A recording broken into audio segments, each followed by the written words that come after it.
My name is Clement Akusi, and I'm the senior pastor of the Potter's House Christian Church in Croydon, South London. I'm the Seraph Slayer, and I'm going to show you why your backwards idea of education is about as effective as a handgun against a tank.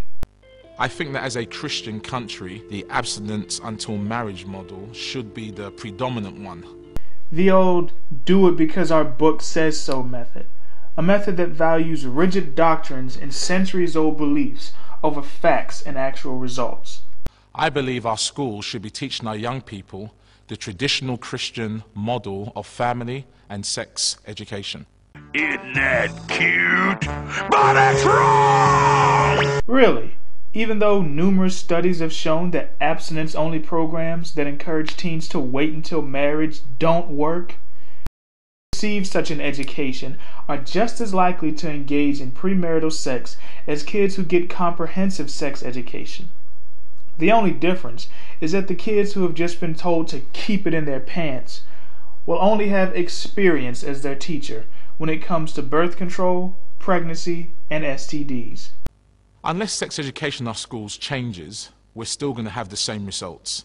And currently what we're seeing is high teenage pregnancies, a high rate of abortions amongst young people, and a high rate of sexually transmitted diseases, because actually safe sex and talking about contraception actually promotes sexuality amongst young people.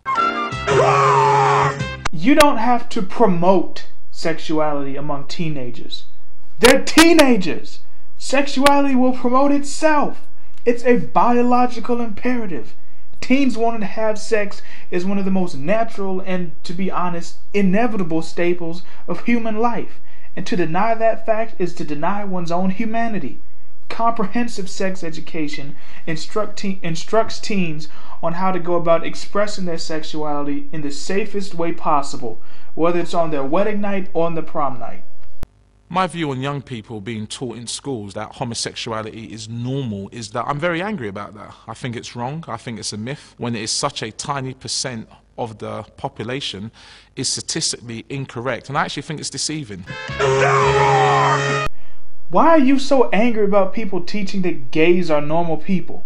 What, should we just tell kids that it's a filthy, dirty, and immoral lifestyle choice? Or better yet, let's do like they did in Tennessee and ban any and all discussions concerning homosexuality and make the mere utterance of the word gay illegal in schools. Now this is just my opinion, but I think you're all butthurt over people being taught that gays are normal because you know that brings them closer to being seen as full members of society.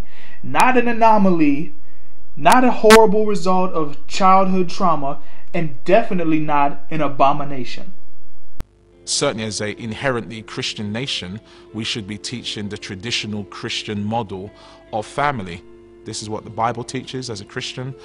This has stood us in reasonably good stead for the last several thousands of years. So that's why the Christian divorce rate is so high. Never would have thunk it. And I think to teach anything other will have more harm than good. And I think that if you care about your child's health and future, you'd seek to educate them and give them the tools of information and knowledge so that they can make their own decisions, instead of shaking fingers at them and telling them to just wait till marriage because Jesus said so. You have every right to believe that waiting until marriage to have sex is the way to go. But you don't have the right to make everyone else live according to your beliefs, nor do you have the right to withhold vital and valuable information from teens because you don't want them to be exposed to sex too early. The fact of the matter is this: sex is a part of life, and the majority of the people in this world will have their first sexual encounter long before they walk down the aisle. Now you can face that fact and construct education models accordingly, or you can blind yourself to the truth, keep our youth ignorant, and continue to watch the teen pregnancy, abortion, and STD rates go higher and higher. The choice, unfortunately, is yours.